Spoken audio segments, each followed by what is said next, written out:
Amém. Glória a Deus. Boa noite, todo mundo. As crianças sobem e a gente fica por aqui. Galera, domingão aí de eleição, né? Complicado, né? Os ânimos estão exaltados, mas aquilo que nos une, que é a nossa fé em Cristo Jesus, né? Tem que ser mais forte do que qualquer outro tipo de candidato ou de partido. Então, por isso nós estamos aqui, né? Por isso que aquilo que nos traz, aquilo que nos move, né? É aquilo que vai trazer de fato um sentido para a nossa vida, uma direção, aquilo que Deus tem para cada um de nós. Porque por mais que a gente tenha a esperança, né, de que as coisas possam mudar, a gente sabe que o reino, que é justo e que consegue transformar todas as coisas, é apenas o reino de Deus. Então, infelizmente, por mais que a gente tenha otimismo com certos candidatos ou certas políticas, a gente sabe que elas são falhas e que elas sempre vão falhar e nunca vão cumprir por completo aquilo que nós, como igreja, temos a responsabilidade, nós temos o poder de transformação nessa sociedade. Então, irmãos, mais do que uma esperança projetada para algum candidato ou para algum partido, eu quero assim apelar no nome de Jesus, que você seja a transformação que você tanto espera. Que você seja a mudança que você quer ver no nosso país, sabe? Porque me indigna muito a gente falar de certas propostas, de certas atitudes, mas a gente nega a nossa fé, a gente nega os princípios, os valores que nós aprendemos aí durante a vida, com a família, ou na igreja, nas nossas coisas triviais aí durante o nosso dia, durante a nossa semana. Então a gente acaba terceirizando uma responsabilidade apenas para aqueles que estão no poder, mas nós mesmos estamos negando o nosso papel. Então, ao invés de nós nos esforçarmos para sermos os melhores funcionários, os melhores profissionais liberais, a gente muitas vezes está fazendo as coisas meia boca. A gente reclama dos políticos roubarem, mas nós temos roubado a Deus e às vezes roubado os nossos irmãos. A gente reclama, né, que não existem políticas de preservação do meio ambiente, mas quando para no sinaleiro a gente pega aquele lixinho e joga pela janela. Então fica complicado. A mudança, ela precisa começar em nós. Amém? E hoje nós iremos falar a respeito de obediência. E se eu perguntar aqui quem quer, né? Quantos querem ser bem-sucedidos na vida? Eu creio que todos nós, em unanimidade, a gente vai levantar a mão e vai falar, eu quero. Quantos querem ter uma vida cheia de paz, plenitude, alegria, satisfação, contentamento? Todos nós queremos. Eu quero, você quer, eu tenho certeza disso. Mas a gente, às vezes, para alcançar esse tipo de plenitude na vida, de contentamento, a gente muitas vezes esquece dos princípios de Deus. E aí, ao invés da gente buscar aquilo que está na palavra de Deus, a gente começa a buscar e a cortar caminhos, muitas vezes, por outros lugares que o mundo fala que você pode alcançar esse sucesso, essa plenitude. Então, muitas vezes, a gente acha que a chave do sucesso para a nossa vida está em eu fazer uma faculdade, eu fazer um mestrado, eu fazer um MBA, depois eu fazer um doutorado, e isso nunca vai acabar, porque sempre o mundo vai nos impulsionar a sempre querer mais e mais e mais, e aí a gente nunca vai ter tempo para nada. Às vezes a gente acha que a chave do sucesso é a gente ler livros de autoajuda, motivacionais, ou é a gente seguir algum coaching que vai nos direcionar para um certo tipo de atividade que a gente deve fazer para que a gente possa alcançar um objetivo na nossa vida. Às vezes a gente acha que no nosso muito trabalhar, no nosso muito acumular dinheiro e riquezas e bens, então eu vou ser bem-sucedido. Quando eu tiver um emprego X, quando eu ganhar tanto, então a minha vida vai estar resolvida. Porque aí eu vou pagar todas as contas, aí vai sobrar dinheiro, aí eu vou poder viajar, vou poder comprar aquilo que eu sempre quis. E aí a gente começa a criar expectativa nesse tipo de coisa. Não que isso tudo seja ruim. não que isso tudo seja algo que não seja benéfico para nós, porque é bom e é ideal que a gente estude, que a gente trabalhe, que a gente tenha coisas, mas isso não pode ser um fim em si mesmo, porque todas essas coisas vão passar, tudo isso vai passar. E muitas vezes a gente tem muito conhecimento de muitas áreas. Hoje, né, isso tem sido uma febre. Parece que brota, né, os cientistas políticos, os sociólogos no Facebook. E aí a gente tem muito conhecimento. Por quê? Porque a ferramenta nós temos de buscar essa informação. Eu lembro que quando eu estudava no fundamental, para fazer um trabalho de escola, velho, era triste. A gente tinha que pegar uma enciclopédia gigantesca, pesquisar, a gente tinha que ir na biblioteca, procurar algum parente que tinha alguma assinatura de revista, para a gente poder recortar, para poder pesquisar, e aquilo era muito difícil.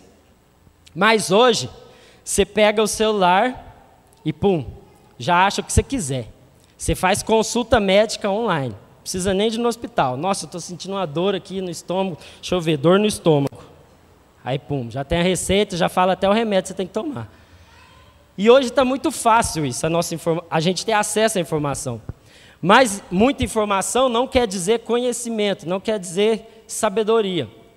E nós sofremos desse mal. Porque nós achamos que se nós conhecermos muito, em grande quantidade, certo tipo de coisa, a gente vai ser bem-sucedido ou a gente vai ter sabedoria suficiente para que a gente possa vencer todos os obstáculos da vida. Mas isso, meu irmão, não é garantia de nada. Às vezes você sabe sobre um livro que você leu de capa a capa. Você decorou os 7 passos do sucesso na sua vida familiar. Às vezes você decorou as 3 etapas do sucesso na sua empresa, no seu trabalho. Mas isso não quer dizer absolutamente nada. Se você não aprender aquilo que de fato vai te levar a uma vida plena, a uma vida completa, a uma vida de contentamento em Deus. E a gente só vai encontrar esse lugar em obediência à palavra de Deus. Mas a gente precisa entender algumas coisas. Porque quando a gente fala sobre sucesso na vida, a gente às vezes tem essa ideia desse sucesso que o mundo prega. Onde eu tenho muitos bens, onde eu tenho muitas posses, onde eu ocupo o lugar mais alto na minha empresa, ou onde o meu negócio é o mais próspero. Então o mundo tem esse conceito de prosperidade, de sucesso, contrário e divergente daquilo que a palavra de Deus diz. Aquilo que nós cremos. E nós precisamos entender a respeito disso. E a gente vai ver que a Bíblia fala muito a respeito disso. No Antigo Testamento, principalmente, a gente vai ver a briga de Deus, vamos falar assim, para a gente poder entender melhor, com o povo, com os israelitas, com o povo que ele escolheu. O povo burro, velho, na moral. O povo que Deus tinha escolhido para ser representante dele aqui na terra, o povo que não entendia nada, e ainda não entende.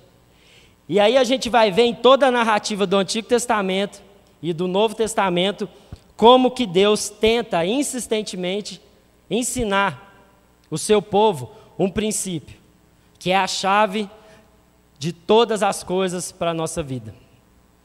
Ela vai abrir todas as portas para que nós possamos alcançar a plenitude de Deus para nós, que é a obediência.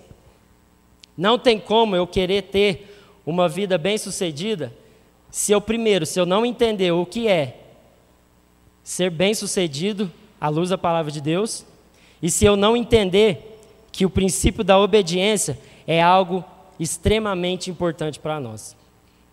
E aí eu queria que você abrisse lá em Deuteronômio, no capítulo 5, versículo 29. Deuteronômio, capítulo 5, versículo 29. Bem lá atrás.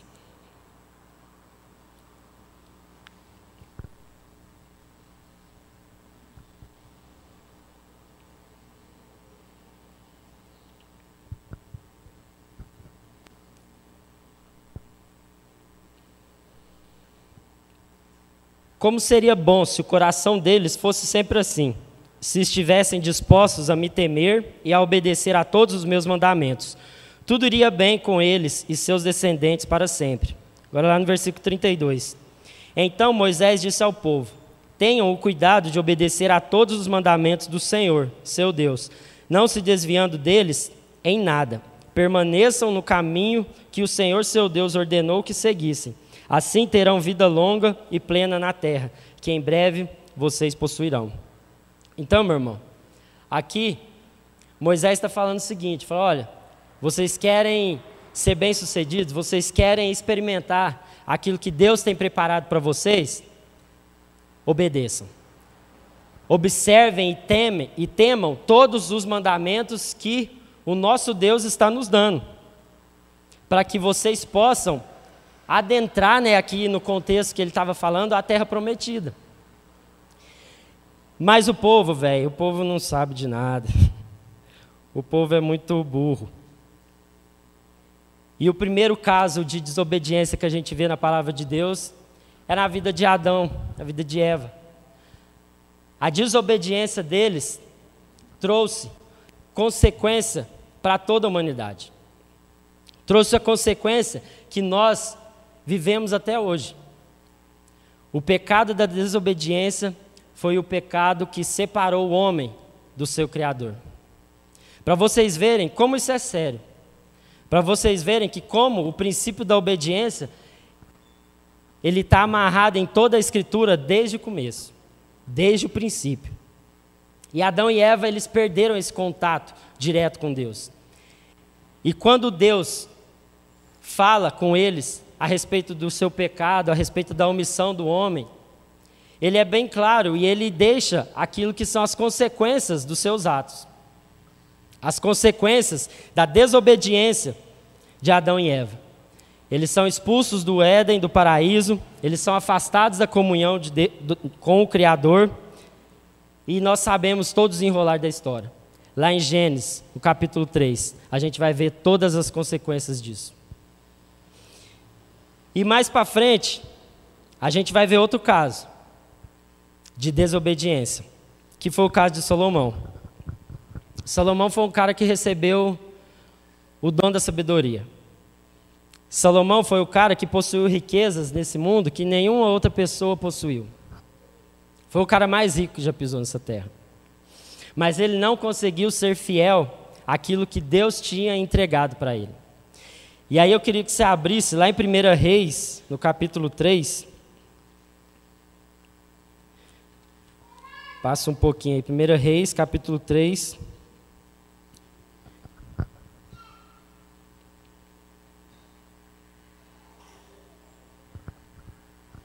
Versículo 14.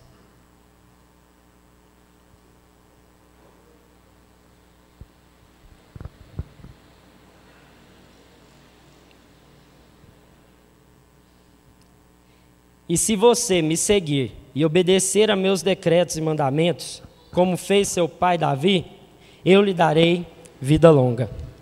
Agora passa um pouquinho aí, vai lá no capítulo 11 de 1 Reis.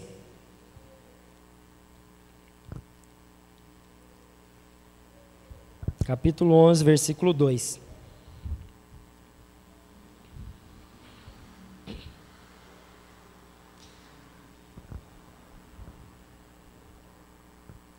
O Senhor havia instruído os israelitas claramente: não se casem com mulheres dessas nações, pois desviarão seu coração para os deuses delas. E, no entanto, Salomão amou essas mulheres. No total, casou-se com 700 princesas e teve 300 concubinas. E elas desviaram seu coração do Senhor. Quando Salomão era idoso, elas o induziram a adorar outros deuses, em vez de ser inteiramente fiel ao Senhor seu Deus, como seu pai Davi tinha sido. Salomão adorou Astarote, a deusa dos Sidônios, e Moloque, o repulsivo deus dos Amonitas. Com isso, Salomão fez o que era mal aos olhos do Senhor. Recusou-se a seguir inteiramente o Senhor como seu pai Davi tinha feito. Versículo 9. O Senhor se irou com Salomão, porque o coração dele tinha se desviado do Senhor, o Deus de Israel, que lhe havia aparecido 2 vezes. ele tinha advertido Salomão especificamente que não adorasse outros deuses, mas Salomão não obedeceu à ordem do Senhor. Por isso o Senhor lhe disse: uma vez que você não cumpriu minha aliança e desobedeceu a meus decretos, certamente tirarei de você o reino e o entregarei a um dos seus servos. Olha isso, velho, que pesado. Salomão, ele tinha tudo nas mãos. Deus tinha entregado tudo que ele precisava para cumprir um propósito, um desígnio. Mas ele desobedeceu aquilo que era a ordenança direta de Deus. Deus falou: cara, não se envolva com mulheres de outras nações. E o que ele fez? Se envolveu. E aí as consequências que Salomão sofreu também foram duras. Porque, meu irmão, entenda uma coisa. Quando nós obedecemos a Deus, quando nós optamos por obedecer aquilo que são os princípios da palavra de Deus, meu irmão, você pode ter certeza que as bênçãos de Deus irão alcançar a sua vida. Mas ao mesmo tempo, quando nós optamos deliberadamente por desobedecer aquilo que a palavra de Deus fala para nós, meu irmão, você pode ter certeza também que você vai sofrer as consequências daquilo que você está escolhendo. Todas as vezes que nós obedecemos, nós escolhemos vida. Todas as vezes que nós desobedecemos, nós escolhemos a morte. E às vezes a gente não tem essa noção da gravidade desse princípio quando ele é quebrado. E Salomão, ele sentiu a gravidade disso. Porque Deus, em consequência do seu pecado, ele removeu o reino das mãos dele. E aí a gente vai ver depois que Salomão, no final de tudo, ele viu que tudo aquilo que ele possuía era vaidade, era canseira. Porque ele não conseguiu vislumbrar o propósito de tanta riqueza, de tanta prosperidade e de tanta sabedoria, às vezes, daquilo que Deus tinha colocado na vida dele. Então a desobediência tirou o foco daquilo que era o princípio de Deus na vida de Salomão. Foi algo que trouxe para ele graves consequências. E agora eu queria dar 2 exemplos a respeito daqueles que escolheram obedecer. E um dos que eu mais gosto particularmente é Josué. Josué é um cara fenomenal. Abre lá, volta aí um pouquinho. Josué, capítulo 1.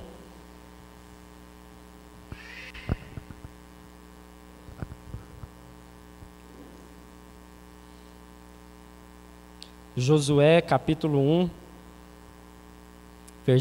a partir do versículo 6.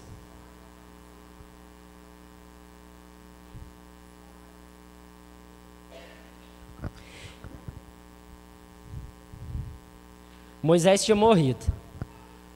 Moisés foi outro também que desobedeceu, que esquentou a cabeça uma hora que não precisava esquentar e também sofreu as consequências. E aí ele não teve o privilégio de levar e de entrar na terra prometida. Então aqui, Deus está falando agora com Josué, que andou com Moisés, que aprendeu com Moisés, que achou que Moisés é que iria conduzir o povo, que viu toda a realidade das tretas que Moisés passou com o povo, que o povo só reclamava, que nada estava bom. E aí Josué vivenciou tudo isso, viu todas as dificuldades que Moisés passou. E aí Moisés morreu. E aí ele fala: vixe, agora lascou, velho. Quem que vai levar esse povo para a terra prometida? E aí Deus vem e fala com Josué, a partir do versículo 6 aí, ó. Seja forte e corajoso, pois você conduzirá este povo para tomar posse da terra que jurei dar a seus antepassados. Seja somente forte e muito corajoso. Tenha o cuidado de cumprir toda a lei que meu servo Moisés lhe ordenou. Não lhe desvie dela nem para um lado nem para o outro. Assim você será bem-sucedido em tudo que fizer. Relembre continuadamente os termos deste livro da lei. Medite nele dia e noite, para ter certeza de cumprir tudo que nele está escrito. Então você prosperará e terá sucesso em tudo que fizer. Essa é minha ordem: seja forte e corajoso, não tenha medo nem desanime, pois o Senhor seu Deus estará com você por onde vier. Mais uma vez, Deus falando: cumpra, observe, obedeça às minhas leis, e você vai ser bem-sucedido em tudo que você fizer. Aí agora, queria te convidar para que você abrisse aí um pouquinho mais para frente, lá em Juízes. Hoje a gente vai abrir, viu, galera? Então, manuseiem sua Bíblia aí e tragam todos os cultos. Juízes, capítulo 2.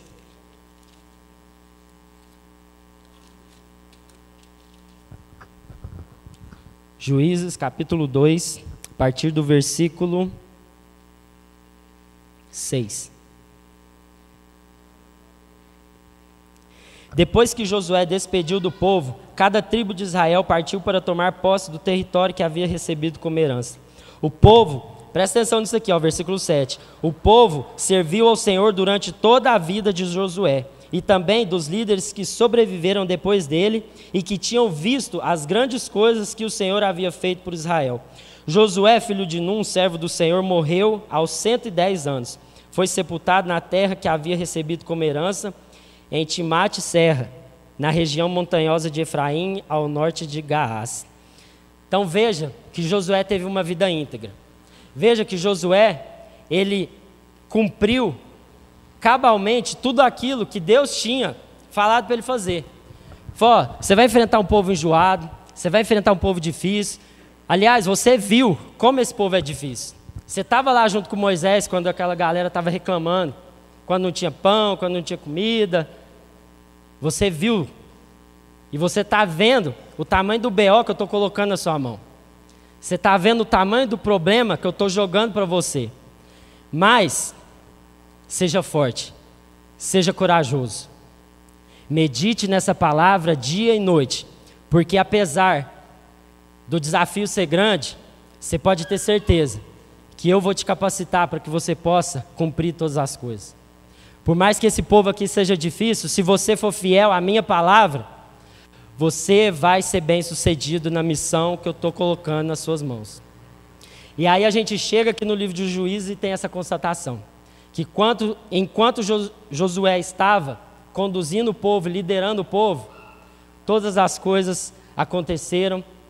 Não que ele não enfrentou dificuldade, mas ele conseguiu cumprir bem aquilo que Deus colocou na mão dele para fazer.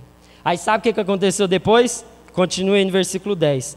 Depois que aquela geração morreu e se reuniu a seus antepassados, surgiu uma nova geração que não conhecia o Senhor, nem tinha visto as grandes coisas que ele havia feito por Israel. Versículo 14.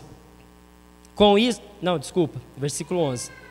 Os israelitas fizeram que era mal aos olhos do Senhor e serviram as imagens de Baal. Abandonaram o Senhor, o Deus de seus antepassados que os haviam tirado do Egito.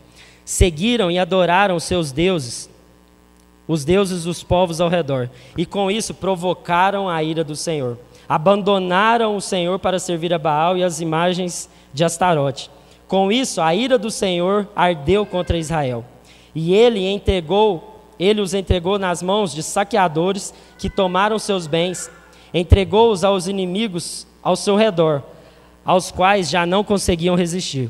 Toda vez que saía para a batalha, o Senhor lutava contra eles e provocava sua derrota, conforme lhes havia advertido com juramento. Por isso, o povo vivia em grande angústia. Mano, isso aqui não difere em nada de nós, velho. Porque sabe qual é o motivo do nosso sofrimento, das nossas angústias, das nossas ansiedades? É porque nós não obedecemos. A gente deixa de cumprir e fazer aquilo que são as coisas mais ordinárias que Jesus mandou a gente fazer. O sofrimento causado por nós e através de nós, a causa é a gente desobedecer a Deus. É a gente fazer uma escolha deliberada por aquilo que Deus não mandou a gente fazer. E o povo de Israel sofreu depois que Josué morreu, porque os caras não seguiram aquilo que eram as ordenanças e os mandamentos de Deus. E eles também sofreram as consequências daquilo que Deus tinha falado para eles não fazerem. Então todo o sofrimento, toda a dor, os inimigos vindo e derrotando, isso tudo foi consequência de um ato que o povo escolheu. E muitas vezes nós estamos sofrendo, nós estamos passando por grandes dificuldades, porque nós estamos escolhendo desobedecer a Deus. E aí, o último exemplo que eu quero dar aqui é de Cristo, é de Jesus. Sabe por quê? Porque em Cristo a gente vê o cumprimento daquilo que é o princípio que Deus queria dar ao seu povo. Em Cristo a gente vê uma obediência que vai conduzi-lo àquilo que era a vontade do Pai. Que se o povo lá no Antigo Testamento tivesse obedecido, eles também iriam alcançar a plenitude daquilo que era a vontade de Deus. O povo não iria sofrer com seus inimigos. O povo não iria ser derrotado nas guerras. O povo não iria ser dizimado nas batalhas. Mas em Cristo agora a gente vê esse cumprimento dessa obediência completa e irrestrita do Filho. E aí eu queria que você abrisse lá em Filipenses, lá na frente, lá no finalzinho, Filipenses no capítulo 2, versículo 5.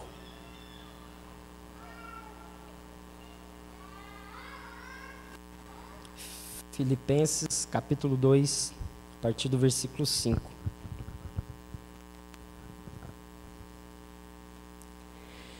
Tenham a mesma atitude demonstrada por Cristo Jesus. Embora sendo Deus, não considerou que ser igual a Deus fosse algo a que devesse se apegar. Em vez disso, esvaziou a si mesmo, assumiu a posição de escravo e nasceu como ser humano. Quando veio em forma humana, humilhou-se e foi obediente até a morte e morte de cruz.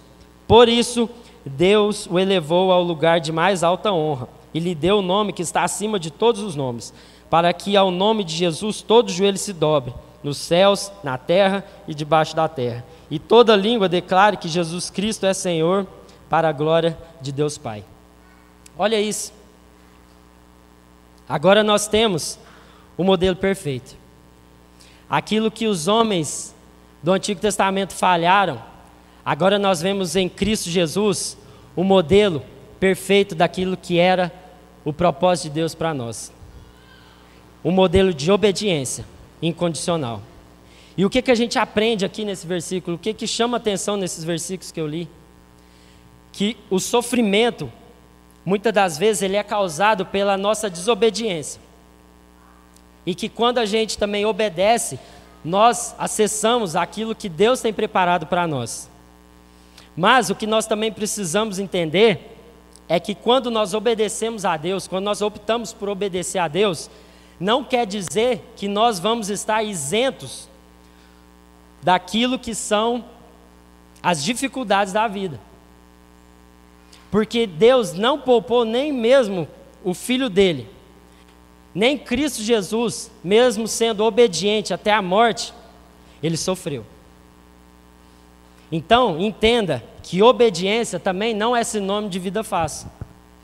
Não é sinônimo de que nós teremos uma vida tranquila, em paz, que nós não vamos ter problemas, porque às vezes você deve estar pensando, se eu obedecer então, os meus problemas vão se acabar. Aí vai ficar tudo em paz lá em casa, lá no meu trabalho, e aí vai ficar tudo certo. Mas não. O que a gente aprende com Cristo, meu irmão, é que mesmo quando nós optamos por obedecer aquilo que é a vontade de Deus para a nossa vida, nós iremos também passar por grandes dificuldades. A gente vai sofrer também.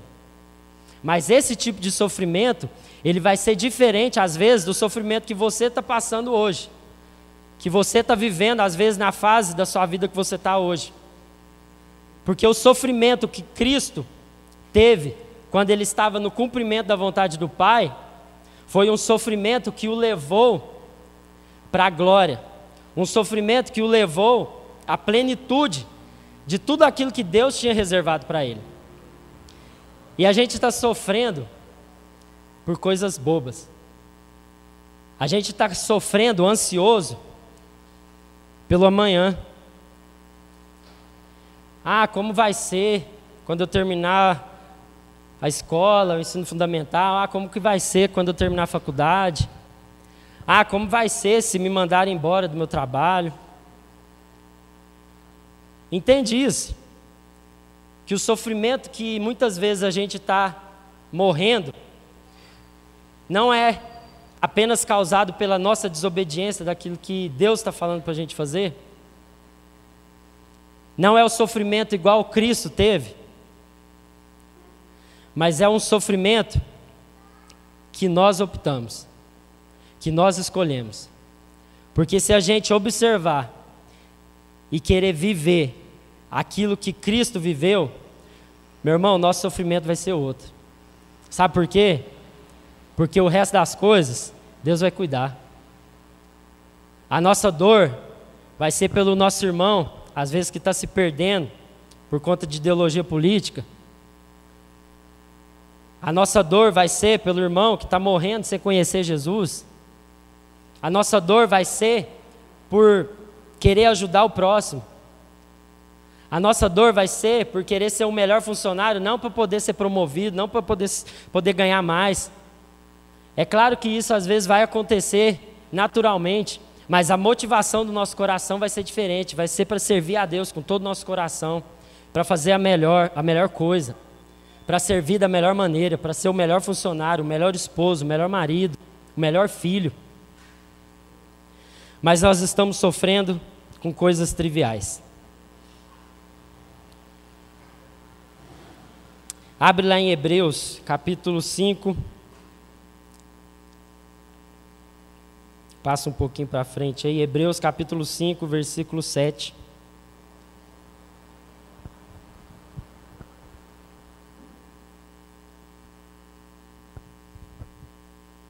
E aqui a gente vai ver mais esse exemplo, de que mesmo obedecendo, o Pai não poupou Cristo das dores que ele deveria passar. Capítulo 5 de Hebreus, versículo 7.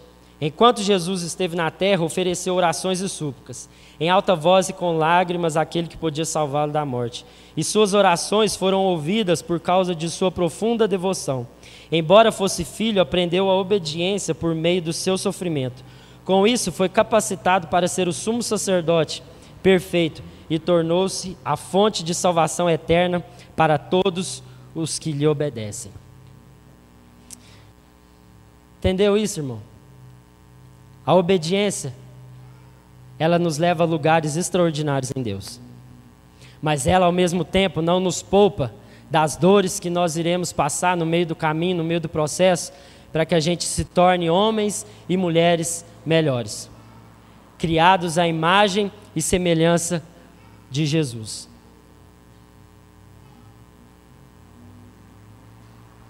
Jesus sofreu, mas o sofrimento dele era para cumprir uma vontade maior.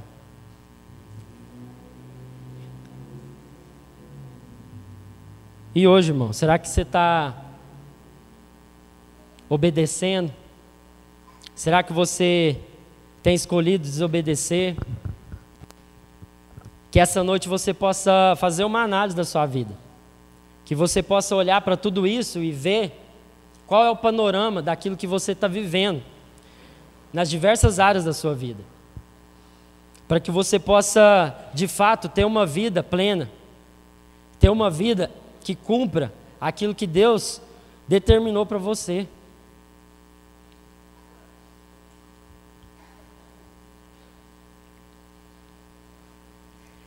Nós fomos criados por um propósito. A criação do ser humano não foi algo do acaso. Você não está aqui por acaso. Você não está de férias no mundo, apenas curtindo o momento, esperando a morte. Não, meu irmão. Você foi criado de uma maneira diferente de todo o resto da criação. Então existe um propósito. Existe um direcionamento para que nós possamos cumprir. Porque senão a gente vai ficar perdido em tantas outras coisas e nós vamos perder o propósito eterno para o qual nós fomos chamados. O nosso envolvimento exagerado com esse mundo nos faz perder a eternidade de vista.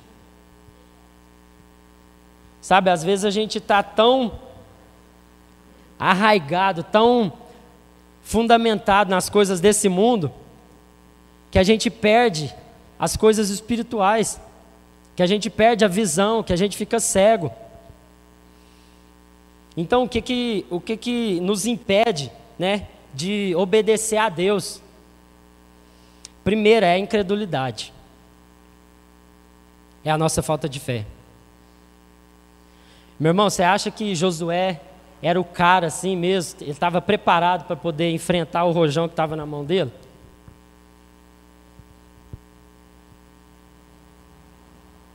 Mas o cara teve fé. O cara confiou naquilo que é a palavra de Deus para ele. E nós estamos faltando muita fé. A incredulidade que há no nosso coração, ela é grande. Que ela trava os processos e aquilo que Deus quer fazer na nossa vida. A gente deixa de experimentar grandes coisas em Deus porque a gente não crê, a gente não acredita. Mas por a gente estar tão arraigado nesse mundo, a gente passa a ter uma visão desse mundo. A gente começa a enxergar as coisas na ótica desse mundo.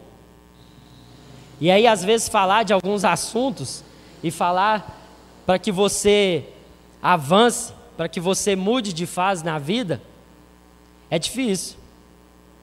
Você vai encontrar grande resistência primeiro no seu coração. Porque a sua visão, ela está corrompida. Ela está tampada por aquilo que são os princípios, os valores desse mundo. Então, meu irmão, eu não sei às vezes o que você está relutando tanto com Deus aí para obedecer. Eu não sei o que o Espírito Santo está te incomodando para que você possa fazer, para que você possa dar um passo de fé. Mas que essa noite, em nome de Jesus, o Espírito Santo de Deus, ele possa encher o seu coração de ousadia. Para que você possa dar um salto de fé. Para que você possa tão somente confiar naquilo que é a palavra de Deus. Mas a gente muitas vezes também não obedece porque o nosso coração, ele quer ser independente. A nossa alma, ela quer por liberdade. E aí a gente não quer se submeter a uma vontade. A gente não se dispõe, o nosso coração, a se submeter a uma vontade que é boa, perfeita e agradável. Porque lá no fundo, o nosso coração anseia por independência. Anseia por uma liberdade. A gente no fundo não quer obedecer nada. A gente quer viver a nossa vida do jeito que a gente quer. Fazer o que a gente gosta. E aí por isso que a gente está sofrendo tanto. Porque a gente faz escolhas pautadas naquilo que eu acho, naquilo que eu quero. E não pautado naquilo que a palavra de Deus diz. E aí a gente sofre. E aí a gente deixa de usufruir daquilo que é a vontade de Deus para nós.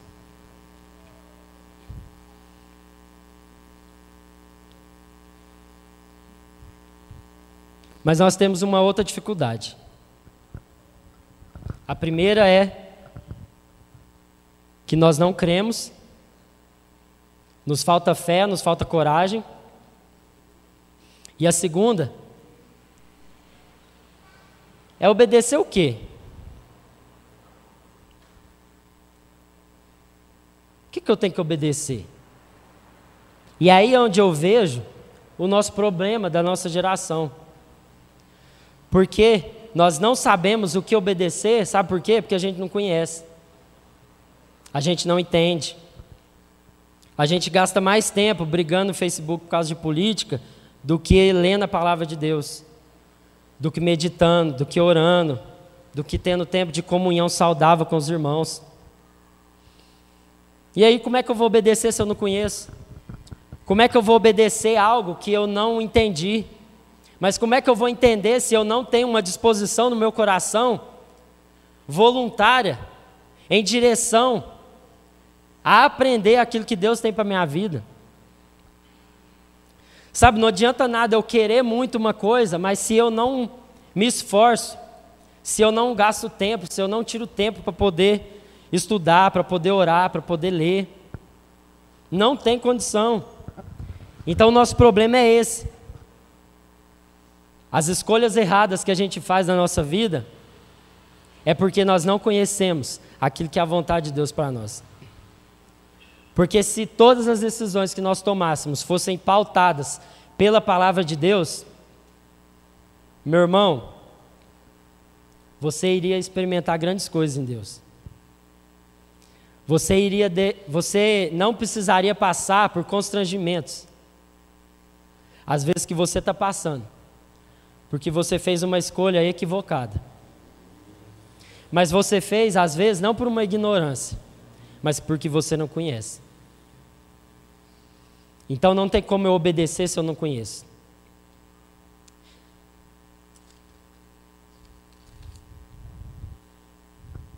Queria chamar os meninos do louvor, para a gente poder orar.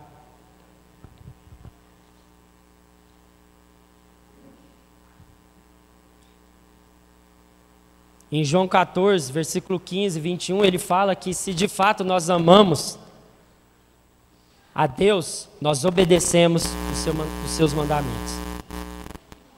Não adianta nada você falar que ama Jesus se você não obedece aquilo que Ele deixou para nós. E em Tiago, no capítulo 1, queria que você abrisse aí para a gente poder encerrar. Tiago, capítulo 1, versículo 22.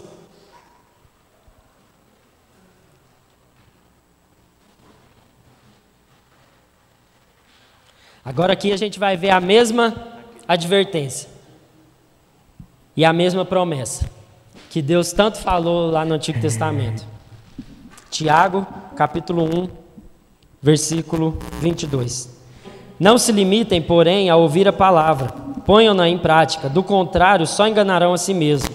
Pois se ouvirem a palavra e não a praticarem, serão como alguém que olha no espelho, vê a si mesmo, mas assim que se afasta, esquece como era sua aparência. Se, contudo, observarem atentamente a lei perfeita que os liberta, perseverarem nela e a puserem em prática, sem esquecer o que ouviram, serão felizes em tudo o que fizerem. O mesmo princípio, agora Deus está deixando para nós. Se vocês obedecerem, se vocês observarem e perseverarem e puserem em prática tudo aquilo que vocês ouviram de mim, meu irmão, o céu é o limite. Você vai deixar de viver uma vida ordinária para viver o extraordinário de Deus. Então deixa de ser medíocre, deixa de ter uma fé pequena, mas ouse.